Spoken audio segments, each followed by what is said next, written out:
राधे राधे महाराज जी। महाराज जी, आपके चरणों में कोटि कोटि प्रणाम। महाराज जी, आज तक हमने कभी मदिरा आदि का सेवन नहीं किया और अपने मन को संतुलित रखा है जब भी किसी दोस्त या ऑफिस दोस्त ने हमें मजबूर किया है। परंतु जब हम अपने रिश्तेदारों ये सब के कारण हमें जड़ बुद्धि और पिछड़ी सोच का कहते हैं, तो इस स्थिति में मन को संभालने के लिए किसने महाराज जी एक क्या प्रश्न करें? किया? नहीं, आप गलत आचरण ना करें तो आपको जड़ बुद्धि का कहा जाएगा क्या? मुझे लगता है उल्टा है। जड़ बुद्धि वो लोग हैं जो ऐसा करते हैं, विवेकवान वो हैं जो नहीं करते हैं। आखिरकार कहीं ना कहीं सत्य का आदर तो होता ही बच्चा। भले कोई प्रमादवश तुम्हें गलत कह दे, लेकिन उनके भी हृदय में आदर होता है। अगर सत्य जड़ बुद्धि होता है तो हमारे पास एकांतिक में प्रश्न उत्तर करने कोई आए ही ना। जड़ बुद्धि से क्या बात करें? तो इसलिए हमें लगता है कि कोई हमें मूर्ख कहे या जड़ बुद्धि कहे या पुरानी रीति का कहे। देखो, कुछ लोगों का भाव ये होता है कि अगर हम अंडा नहीं खाएंगे, मांस नहीं खाएंगे तो स्वस्थ नहीं रहेंगे। अगर हम प्रसन्न हैं, सात्विक आहार है और सुंदर विचार है तो हमारा तन भी स्वस्थ रहेगा और मन भी स्वस्थ रहेगा। आप अच्छा दूर से देख के बताओ, क्या हम आपको लगते हैं किडनी फेलियर है? आप विचार करके देखो। क्यों? क्योंकि हम हर समय प्रसन्न रहते हैं। हम एक मिनट भी कभी किडनी फेलियर बन के नहीं बैठते। अब 1 बजे रात्रि से हमारी दिनचर्या चल रही, या क्या किडनी फेलियर की चल रही? हर समय हमारा दिमाग भगवान की तरफ। क्या आप नहीं लगा सकते? आप भी वैसे लगाइए। दुखों से लड़ना पड़ेगा, दुखों को जीतना पड़ेगा। ये संसार दुखालयम है, संघर्ष करना पड़ेगा। संघर्ष हमारा जीवन है, तो हम ऐसे आनंद में बने। ये हम इसलिए उदाहरण दे देते हैं अहंकार पुष्टता के लिए नहीं, कि जिनको लगता है मंडा खा करके, मांस खा करके बलवान बनेंगे।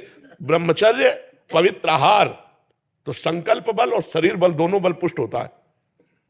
किसी ने कहा कि महाराज जी, यही प्रश्न किया था एकांती में, कि आप और आपके चेले बड़े हष्टपुष्ट है, तो संयम, अगर संयम है, नियम है, तो देखो बीमार होते हुए भी पवित्रता और संयम के कारण हमको खुद महसूस होता है कि मैं बलवान हूं। मुझे ये महसूस नहीं होता कि किडनी फेलियर ऐसे नहीं, हमें खुद महसूस होता है मुझे बल है। और अगर अभी संयम बिगड़ जाए और भगवान का भरोसा छूट जाए तो डिप्रेशन में पहुंच जाओ, इतना कष्ट रहता है।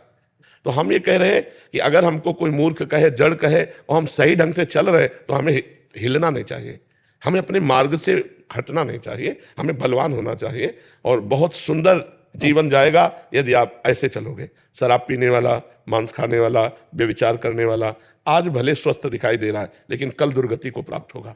आप आज भले दुखी हो, लेकिन कल आप सदगति को प्राप्त होंगे, कल आप अच्छा जीवन व्यतीत करेंगे। इसलिए हमको अच्छे आचरणों में दृढ़ रहना चाहिए। सामने वाला निंदा करे तो भी, अगर सामने वाला निंदा कर रहा हो मैं गलत हूं तो सुधार करना चाहिए, बुरा नहीं मानना चाहिए। सामने वाला निंदा कर रहा हो मैं गलत नहीं हूं तब तो मुस्कुराना चाहिए, फिर शोक नहीं करना चाहिए कि वो कहे जड़ बुद्धि, तो अपने को विद्वान दिखाने के लिए हम शराब पी लें, हम मांस खा लें। ऐसे गंदे आचरण नहीं करना चाहिए। काफी बच्चे तो महाराज जी इसी उसमें आ जाते हैं, दबाव में आके भी गलत आचरण करने लगते हैं। गलत है, गलत है। वो बच्चे कम बुद्धि वाले हैं।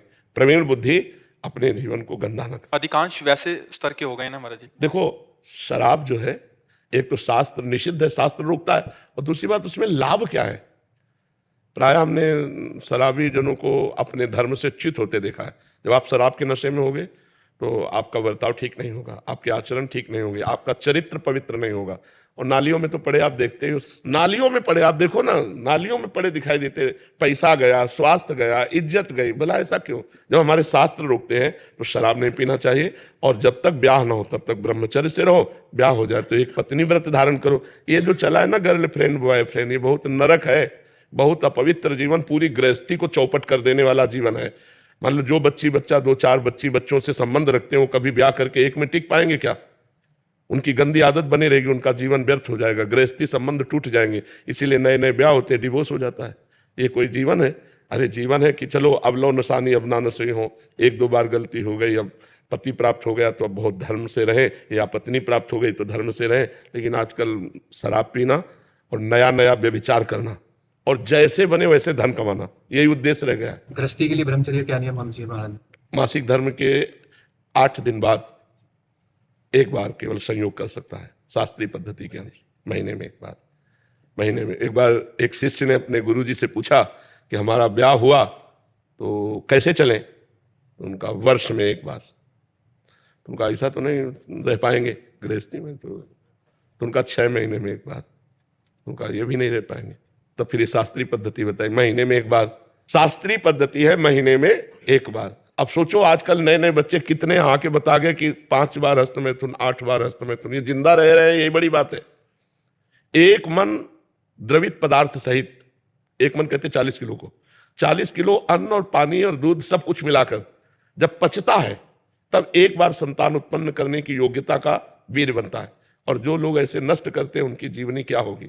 इसलिए वो ब्रह्मचारी ही माना जाएगा गृहस्थ जो एक पत्नी व्रत है, वो महीने में एक बार संयोग करता है संतान उत्पत्ति के लिए, शास्त्राज्ञा जो है, शेष समय ब्रह्मचारी। संतान उत्पत्ति का उद्देश्य नहीं है, फिर नहीं करना फिर व्यभिचार के लिए आदेश नहीं है, नहीं शास्त्रीय आदेश नहीं है, बका उसको पाप लगेगा नहीं। जी।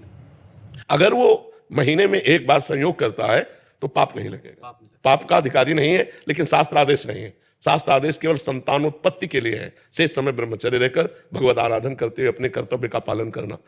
और संतान हो जाने के बाद फिर तो पूर्ण ब्रह्मचारी है। हाँ, पूर्ण ब्रह्मचारी, क्योंकि ब्रह्मचर्य, गृहस्थ, वानप्रस्थ, संन्यास अर्थात हमारे 4 पुरुषार्थ हैं, धर्म, अर्थ, काम, मोक्ष। तो हमारा लक्ष्य मोक्ष प्राप्ति भी है। वो इंद्रियों का विलास जब बंद होगा तभी तो हम मुक्त अवस्था की तरफ जा पाएंगे। तो हमको चाहिए कि 40 तक हिसाब किताब बराबर कर ले गृहस्थी का, इसके बाद भगवान की प्राप्ति का पूरा कमर कस के लग जाना चाहिए। गृहस्थी में भी रहे तो फिर बात बन जाती है। अब तो 30-40 में तो ब्याह लोग करना शुरू कर दिए, 30 में तो ब्याह करना। और हमें लगता है कि 30 तक तो 10-12 वर्ष का लड़का बच्चा हो जाता था, तो वही ठीक है कि आप जब वृद्धावस्था की तब पदार्पण कर रहे तो गृहस्थी संभालने लायक हो गए। ये हमारा जो क्रम था शास्त्री, वो बहुत बढ़िया था, बहुत बढ़िया था। उससे बहुत मर्यादा। अब जैसे लड़के और लड़कियां नई अवस्था को प्राप्त हुई, उनका ब्याह हो गया तो उनको मिल गया जीवन साथी, तो इसलिए भटकना, व्यभिचार करना ये हो नहीं पाया जीवन में। और वो आजीवन अपने पति को भगवान मानकर निर्वाह किए या अपनी पत्नी को प्राण मानकर निर्वाह किए। अब क्या हो रहा है, ये जो बॉयफ्रेंड ब्रेकअप, ये है क्या? मतलब ये है क्या? कितनी गंदी बात है। अपने शरीर को हम अपवित्र कर रहे हैं। और ये बच्चे हैं, जानते हैं नहीं। खुले लिव इन रिलेशन क्या है? खुले में देखो, लिव इन रिलेशन क्या है? व्यभिचार, खुला व्यभिचार। ये हमारा धर्म तो नहीं है, भारत देश का धर्म नहीं, भारत देश के शास्त्रों का नहीं। भारत देश में तो एक बार हाथ पकड़ा, पाणी ग्रहण, आजीवन निर्वाह किया। और कितना सुंदर है। कम से कम आप ये तो कह सकते हैं मेरा लड़का है। अब पता ही नहीं है ना, जब आप कहीं से मिल रहे हो, आप कहीं मिल रहे हो, तो हमारे पितरों को जल कौन देगा?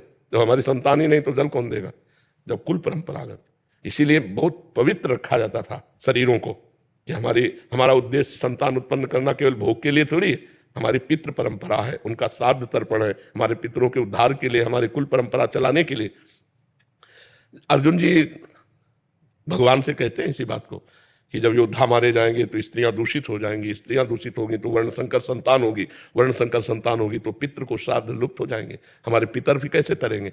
अब ये सब कोई बातें मानना चाहिए तो भगवान की कृपा को, कि आप लोग कृपा करके सुन रहे संत बातें। नहीं, कौन टीवी देखे, गंदी बातें देखे, मनमानी आचरण किए, साधु समाज या शास्त्र सम्मत बात सुनना ही लोगों को पसंद नहीं। ये तो भगवान की कृपा है कि इस समय लोग सुनना चालू कर दिए, कि चलो सुन रहे हैं और मान भी रहे। हमें लगता है मान भी रहे, सुधर भी रहे। इसलिए हम बड़ा एहसान मानते हैं अपने देशवासियों का कि हमारी बात सुन रहे हैं, मान रहे हैं, हमारे ऊपर एहसान कर रहे हैं।